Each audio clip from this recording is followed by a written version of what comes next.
गोवा म्हणलं की आपल्याला वाटतं फक्त बीच, पण बीच सोडून गोव्यामध्ये असे लई भारी स्पॉट आहेत जे तुम्ही या उन्हाळ्याच्या सुट्टीत किंवा अगदी पावसाळ्यात सुद्धा कव्हर करू शकता। असे 10 इंटरेस्टिंग स्पॉट मी तुम्हाला या व्हिडिओमध्ये सांगणार आहे, त्यामुळे व्हिडिओ अजिबात सोडायचा नाही, शेवटपर्यंत बघत राहायचं।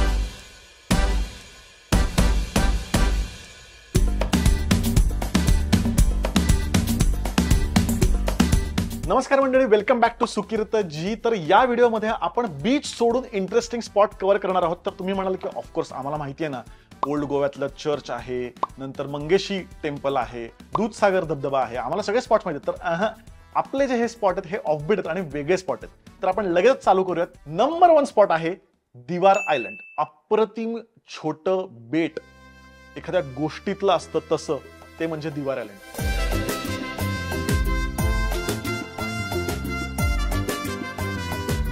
इथे जायला रस्ता नाही तर तुम्हाला फेरी बोटीतून जावं लागतं। पणजीपासून साधारण 7 ते 8 किलोमीटरच्या अंतरावर रिबांदर नावाचं एक छोटंसं फेरी बोट जंक्शन आहे। तिकडे तुम्ही तुमची बाईक किंवा कार घेऊन जायची, ती तुमच्या बोटीत चढवायची आणि ती बोट तुम्हाला 10 मिनिटात दिवार आयलंडला घेऊन जाते। आता दिवार आयलंडला पोहोचलात तर तिथे कुठे फिरायचं, तर मी सांगेन जिथे वाट फुटेल, जिथे रस्ता दिसेल तिकडे जात राहायचं। कारण ही जी ड्राईव्ह आहे, लॉंग ड्राईव्ह आहे दिवार आयलंडची, तोच एक खूप वेगळा एक्सपिरियन्स तुमच्यासाठी असेल। मस्त बॅकवॉटर, खूप सारी झाडं, खूप सारे पक्षी, छान जुने कौलारू गोवन बंगले आणि एक छोटंसं चर्च, या सगळ्या गोष्टी तुम्ही कव्हर करू शकता। काही जीपीएस वगैरे लावायची गरज नाही। एकदा तुम्ही एंटर केलं दिवार आयलंडला की तिथे प्रॉपर त्यांनी बाण दाखवलेले आहेत। संपूर्ण गाव फिरून, चर्च फिरून तुम्ही परत तुमच्या फेरी बोटीपाशी येऊ शकता। फेरी बोटी दर 10-15 मिनिटांनी असतात, त्याचा कसलाही चार्ज नाही। तिथे जायला ब्रिज नाही, त्यामुळे गव्हर्नमेंटनेच कम्प्लिटली फ्री ऑफ कॉस्ट फेरी बोटीची व्यवस्था केलेली आहे। सकाळी लवकर गेलात तरी फेरी बोट असते, रात्री सुद्धा फेरी बोट असते। आपला पुढचा स्पॉट आहे सलीम अली बर्ड सँक्च्युरी। म्हणजे पक्षी प्रेमींसाठी हे ठिकाण म्हणजे स्वर्गच आहे। खूप वेगवेगळ्या प्रकारचे पक्षी तुम्हाला इथे बघायला मिळतील, पण एक टिप आहे, शक्यतो सकाळी 6:30-7 वाजताच तुम्ही इथे पोहोचा, कारण जेव्हा ऊन पडायला लागतं तेव्हा पक्ष्यांचं सायटिंग कमी होतं। तुम्हाला पोचायचं कसं आहे, सेम स्पॉट आपल्याला रिबांदर फेरी बोट जंक्शनला पोचायचंय, पणजीपासून 7 ते 8 किलोमीटर। तिथे पोहोचल्यानंतर जशी तिथे दिवार आयलंडला जाण्यासाठी फेरी बोट आहे, तशीच चोराव आयलंड नावाचं एक आयलंड आहे, तिथे जाण्यासाठी सुद्धा फेरी बोट आहे। त्या फेरी बोटमध्ये तुम्हाला तुमची गाडी किंवा 2 व्हीलर घालायची आहे आणि ती फेरी बोट तुम्हाला चोराव आयलंडला घेऊन जाईल। फेरी बोट जंक्शनपासून अगदी चालत सलीम अली बर्ड सँक्च्युरीमध्ये तिकीट काढून तुम्हाला आत एंटर होता येईल। सगळ्यात भारी गोष्ट म्हणजे ही जी सँक्च्युरी आहे ती पूर्णपणे मँग्रोव्हच्या जंगलामध्ये वसवली आणि फिरण्यासाठी त्यांनी प्रॉपर वॉकवे केलाय, तो खूपच सुंदर वॉकवे, त्यामुळे खूप सारे पक्षी तुम्हाला तिथे दिसू शकतात। फक्त एक अजून एक टिप आहे की शक्यतो शनिवार आणि रविवार टाळा, कारण ना इंस्टाग्रामवरती हा जो स्पॉट आहे हा खूप प्रसिद्ध झाल्यामुळे ऑड डेला तुम्ही हा स्पॉट प्रेफर करा। तर आपला पुढचा स्पॉट आहे गोव्यातला एक किल्ला। आता तुम्ही म्हणाल आम्हाला माहिती आहे कुठला किल्ला, चापोरा फोर्ट। डिसेसमुळे आपण लय वेळा गेलाय चापोरा फोर्टला। तर हा किल्ला असा आहे की इथे मराठ्यांचं काही वर्ष राज्य होतं, हो, आणि या किल्ल्यावरती तुम्हाला 1000 वर्षांचा गोव्याचा इतिहास समजू शकतो। तर या किल्ल्याचं नाव आहे रिओस मागोस फोर्ट। हा सुद्धा किल्ला नॉर्थ गोव्यालाच आहे, पणजीवरनं जवळ आहे, किंवा तुम्ही कलंगूट किंवा नॉर्थ गोव्याच्या कुठल्याही बीच एरियात राहत असाल तर तिथनं सुद्धा साधारण अर्धा तासाच्या अंतरावरती हा किल्ला आहे। मी याचं गुगल लोकेशन डिस्क्रिप्शन मध्ये देतोच आहे। सगळ्यात छान गोष्ट म्हणजे हा किल्ला खूप छान पद्धतीने मेंटेन केलाय, पूर्णपणे सुंदर समुद्रकड्यावरचा हा किल्ला आहे। फिरताना सुद्धा वेगळाच आनंद मिळतो आणि त्यांचं प्रॉपर म्युझियम आहे आणि त्या म्युझियम मध्ये चित्र स्वरूपात किंवा एक प्रॉपर फलक लावून संपूर्ण 1000 वर्षांचा इतिहास, गोव्याचा इतिहास कव्हर केलाय। त्यामुळे खूप इंटरेस्टिंग फॅक्ट्स गोव्याबद्दलच्या ज्या आपल्याला माहित नाहीत त्या तुम्हाला तिथे समजू शकतात। आपला पुढचा स्पॉट आहे अल्डोना गावातलं मायामी लेक। खरं तर हा जो स्पॉट होता ना, हा खूप ऑफबीट स्पॉट होता। म्हणजे 3-4 वर्षापूर्वी जेव्हा मी गेलो होतो, खूप निवांत कौलारू घरं, छोटंसं चर्च, तिथल्या एका पोर्तुगीज बंगल्यात सुद्धा आम्ही राहिलो होतो, खूप सुंदर होतं। पण आता खूपच जास्त डेव्हलपमेंट झाली तिथे। त्या लेकवरती गोवा टुरिझमने first bungee jumping centre develop केलंय, परत बोटिंगची पण व्यवस्था आहे, कॅफेटेरिया आहे, अशा बऱ्याच हॅपनिंग गोष्टी आहेत। त्यामुळे ज्यांना बंजी जम्पिंगचा एक्सपिरियन्स घ्यायचा आहे ते लोक मायामी लेकला नक्कीच व्हिजिट करू शकतात। बुकिंग कसं करायचं तर ऑनलाईन सुद्धा तुम्ही बुकिंग करू शकता किंवा तिथे थेट जाऊन सुद्धा बुकिंग करू शकता। पर हेड चार्ज आहे तो 5000 रुपये आहे, त्यामुळे ॲडव्हेंचर लव्हर्ससाठी हे बेस्ट ठिकाण। आपला जो पुढचा स्पॉट आहे, खरं तर त्या स्पॉटला नाव असं काहीच नाहीये, तर तो एक छान ट्रेल आहे आणि दरवेळेस गोव्यात शक्यतो तो ट्रेल मी करतोच। बागा बीच तुम्हाला सगळ्यांनाच माहिती आहे, बागा हा खूप गजबजलेला भाग आहे। बागाकडनं जेव्हा आपण अंजुनाकडे जायला लागतो तेव्हा आपल्याला वाटत एक छोटासा ब्रिज लागतो आणि त्या ब्रिजवरनं आपण राईट साईडला वळतो आणि मग वॅगाटॉर अंजुनाकडे आपण जातो। पण उजवीकडे वळायचं नाहीये तर डावीकडे एक छोटीशी पायवाट जाते. बाईक असेल तर तुमची बाईक पण तिथनं जाऊ शकते. तर त्या पायवाटेवरनं आपण बाईक घेऊन पुढे जायचं. एका ठिकाणी बाईक पार्क करायची, तिथे बऱ्याच बोटी लागलेल्या असतात आणि तिथनं डोंगरावरती एक छोटासा ट्रेल त्यांनी तयार केलाय आणि तो ट्रेल अप्रतिम आहे. शक्यतो सकाळी लवकर जर तुम्ही तिथे गेलात तर अप्रतिम एक्सपिरियन्स फक्त तुम्हीच असाल, बाकी तिथे कोणीही नसेल. संध्याकाळी किंवा सकाळी तो ट्रेल तुम्ही एक्सपिरियन्स करू शकता. तिथे अजिबात गर्दी नसते आणि खऱ्या अर्थाने हा ऑफबीट स्पॉट आहे. पुढचा स्पॉट सांगण्याआधी मला एक महत्त्वाची गोष्ट सांगायची ज्यामुळे तुमचं संपूर्ण आयुष्य बदलू शकतं. ते म्हणजे प्लीज चॅनलला सबस्क्राईब करा. म्हणजे बरेच लोक येतात आणि व्हिडिओ बघतात पण सबस्क्राईब करत नाहीत. तर प्लीज लवकर सबस्क्राईब करा, म्हणजे लवकरात लवकर तुमची गोवा ट्रिप सफल होईल. तर पुढचा स्पॉट आहे ज्यांना आयुष्यात लय भारी स्टोऱ्या, रील किंवा फोटो काढायचे तर त्यांनी या स्पॉटवर जावंच. आणि तो स्पॉट म्हणजे फॉन्टेनस गोवा, म्हणजे पणजीतला फॉन्टेनस नावाचा एरिया. माझा उच्चार चुकू शकतो तर मी खाली डिस्क्रिप्शनमध्ये दिलेला आहेच. हा जो स्पॉट आहे ना, इथे छान कलरफुल बिल्डिंग, जुने असे पोर्तुगीज स्टाईल बंगलो आहेत आणि अशी संपूर्ण बंगल्यांची लेन आहे. तुम्ही इंस्टाग्रामवरती लय वेळा हा स्पॉट बघितला असेल आणि आपल्याला असं बघून वाटतं की अरे हे कुठे गोव्यात, मी गेलोच नाही कधी. अप्रतिम स्पॉट आहे.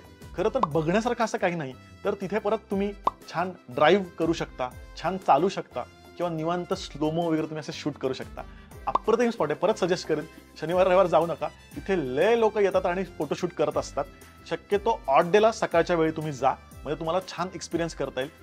प्री वेडिंग जर शूट करायचं असेल किंवा आयुष्यात लय भारी हॅशटॅग कपल गोल किंवा हॅशटॅग सोलो ट्रिप वाटेल ते फोटोशूट करायचे असतील तर लय भारी स्पॉट आहे फॉन्टेनस पणजी. तुम्ही म्हणाला भाऊ तू आम्हाला सगळे नॉर्थ गोव्यातले स्पॉट सांगतोय, आम्ही तर ट्रिप प्लॅन केली साऊथ गोव्याला. साऊथ गोव्यात काय असे इंटरेस्टिंग स्पॉट नाही आहेत का? तर ऑफकोर्स आहेत. पुढचे जे आपले स्पॉट आहेत ते चारही स्पॉट मी तुम्हाला साऊथ गोव्याचे सांगणार आहे. त्यातला पहिला स्पॉट आहे चांदोल. चांदोल मधला फर्नांडिस हेरिटेज हाऊस.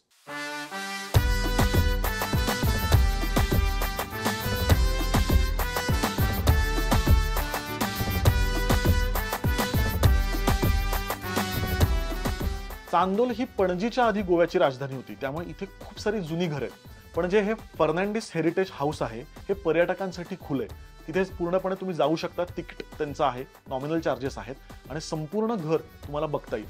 फक्त जुनं घरच नाही तर कटलरी, फर्निचर, जुन्या वस्तू त्यांनी तशाच जतन करून ठेवल्यात. जवळजवळ 200 ते 300 वर्ष हे जुनं घर आहे. या घरामधनं एक छोटासा बंकर सुद्धा आहे, म्हणजे जर कुठला प्रसंग ओढवला, युद्ध अशी परिस्थिती आली तर घरातनं पळता यावं म्हणून एक छोटंसं बंकर पण आहे. त्या बंकरचा पण तुम्हाला तिथे अनुभव घेता येईल. तर तुम्हाला खऱ्या अर्थाने गोव्याची सुशेगात संस्कृती अनुभवायची असेल तर तुम्ही नक्कीच फर्नांडिस हाऊसला जाऊ शकता. स्वतः फर्नांडिस ते पूर्ण घर दाखवतात. त्यांचा नंबर मी डिस्क्रिप्शनमध्ये देतोय, तुम्ही फोन करून बुक करू शकता. तर आपला पुढचा स्पॉट आहे साऊथ गोव्यातला प्रसिद्ध पाळोळे, म्हणजे पालोलेम बीच जवळचं नेत्रावली वाईल्ड लाईफ सँक्च्युरी. साधारण पालोलेमपासून 25 ते 30 किलोमीटरच्या अंतरावरती आहे. तुम्ही बाईक रेंटल घेऊन जाऊ शकता आणि शक्यतो मी सांगेन की बाईक रेंटल घेऊनच जा, कारण हा जो रस्ता आहे हा संपूर्ण रस्ता जंगलातनं जातो. मध्ये मस्त भात शेती लागते, त्यामुळे अप्रतिम फील आहे ड्राईव्हचा. तिथे जाऊन बघायचं काय तर तिथे 2 धबधबे आहेत. एक आहे सावरी आणि दुसरा आहे माईयापी. पण हे धबधबे बघण्यासाठी शक्यतो तुम्ही जुलै ते ऑक्टोबर या सीझनमध्ये जा, कारण आता उन्हाळ्यामध्ये धबधब्यांचा एवढा फोर्स नसेल. या धबधब्यांना जायला तुम्हाला 10 ते 15 मिनिटाचा ट्रेल आहे. प्रॉपर चालत जावं लागतं. थेट गाडी धबधब्यापर्यंत जात नाही. आणि नेत्रावलीला जाण्याचा तुम्ही जर प्लॅन करत असाल तर अजून एक महत्त्वाची गोष्ट म्हणजे तन्शीकर स्पाइस प्लांटेशन. तन्शीकर नावाचा खूप अप्रतिम होमस्टे आणि स्पाइस प्लांटेशन इथे आहे. तुम्ही तिथे राहूही शकता किंवा डे टूर पण करू शकता. संपूर्ण मसाल्यांचं शेत स्वतः तन्शीकर तुम्हाला दाखवतात, त्याची संपूर्ण माहिती देतात आणि त्यानंतर त्यांचा अप्रतिम लंच असतो, तो संपूर्ण तुम्ही एक्सपिरियन्स घेऊ शकता. छानपैकी 4 ते 5 तास तिथे तुम्ही स्पेंड करू शकता. मी 100% रेकमेंड करेन. तिथे अप्रतिम ऑथेंटिक कॉफी पावडर किंवा कोको पावडर तुम्ही घेऊ शकता. आम्ही स्वतः तिथली कॉफी आणि कोको पावडर वापरतो. खूप खऱ्या अर्थाने ऑर्गॅनिक असं ते फार्म आहे आणि त्याचा तुम्ही एक्सपिरियन्स नक्की घ्याच. आपला पुढचा स्पॉट आहे सालावलीम धरण. म्हणजे मॅक्सिमम गोव्याला पाणी पुरवठा करणारं हे धरण आहे, पण या धरणाचं लोकेशन लई भारी आहे. परत नेत्रावलीचंच हे जवळ आहे, त्यामुळे हे दोन्हीच म्हणजे नेत्रावली वाईल्ड लाईफ सँक्च्युरी आणि सालावलीम धरण हे दोन्ही तुम्ही एका दिवसात कव्हर करू शकता. पूर्णपणे जंगलामध्ये धरण वसलंय असंच ते वाटतं. फोटोज लई बाप येतात. संपूर्णपणे नारळाची झाडं आणि चहूबाजूने डोंगर. तुम्हाला असं वाटणारच नाही की तुम्ही गोव्यामध्ये आहात.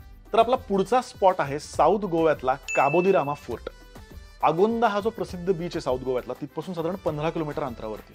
माझा तो संपूर्ण भाग अप्रतिम आहे. म्हणजे एक एक स्पॉट तिथले एक्सप्लोर करावे तितके कमीच आहेत. प्रॉपर साऊथ गोव्याची मी एंटायर सिरीज केली आहे 5 भागांची, ती आपल्या चॅनलवरती आहे, ती तुम्ही नक्की बघू शकता. तर काबो दे रामा फोर्ट खरं तर फारसा मेंटेन नाहीये, पण सनसेटसाठी हा स्पॉट बेस्ट आहे. कारण तिथला जो समुद्रकडा आहे तो फारच छान आहे आणि काबो दे रामाचा स्वतःचा वेगळा बीच सुद्धा आहे. पण त्या किल्ल्यावरनं एक प्रॉपर एक स्पॉट आहे बुरुजाचा, तिथनं सनसेट खूपच छान दिसतो. त्यामुळे संपूर्ण ट्रिप मधला एक सनसेट तरी तुम्ही नक्कीच इथे प्लॅन करू शकता. गोव्यात बाकी पण इंटरेस्टिंग बीच सोडून स्पॉट आहेत, जसे की दूधसागर धबधबा आहे, ओल्ड गोव्यातलं चर्च आहे, मंगेशी टेम्पल आहे. पण हे सगळ्यांना माहिती आहेत आणि हे जे मी तुम्हाला स्पॉट सांगितले हे माझ्या आवडीचे स्पॉट आहेत, मला ते आवडले म्हणून मी तुमच्याबरोबर शेअर केले.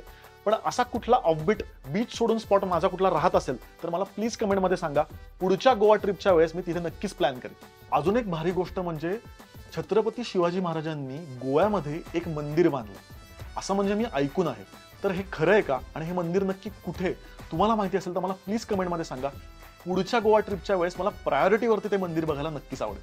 गोव्यातली इंटरेस्टिंग राहण्याची ठिकाणं, खाण्याची ठिकाणं, फॅन्सी स्पॉट्स असे आपले लई व्हिडिओ गोव्यावरती आहेत. सुकीर्तजी चॅनलवरती आहेत, उर्मिला निंबाळकर या चॅनलवरती सुद्धा आहेत, दिवार आयलंडवरती आमचा वेगळा एक व्लॉग आहे प्रॉपर. तर ते तुमचे मिस झाले असतील तर नक्की बघा, त्यामुळे तुम्हाला गोव्यातली आणखी माहिती मिळेल. असेच खाण्याचे आणि फिरण्याचे व्हिडिओज घेऊन आपण सोमवारी आणि बुधवारी येत असतो. त्यामुळे तुम्हाला माहिती आहे की सोमवार आणि बुधवार आयुष्यात काही उद्या चुकवायचा नाहीये. पुढच्या वेळेस नवीन विषयासह नवीन व्हिडिओसह, तोपर्यंत हॅपी जर्नी.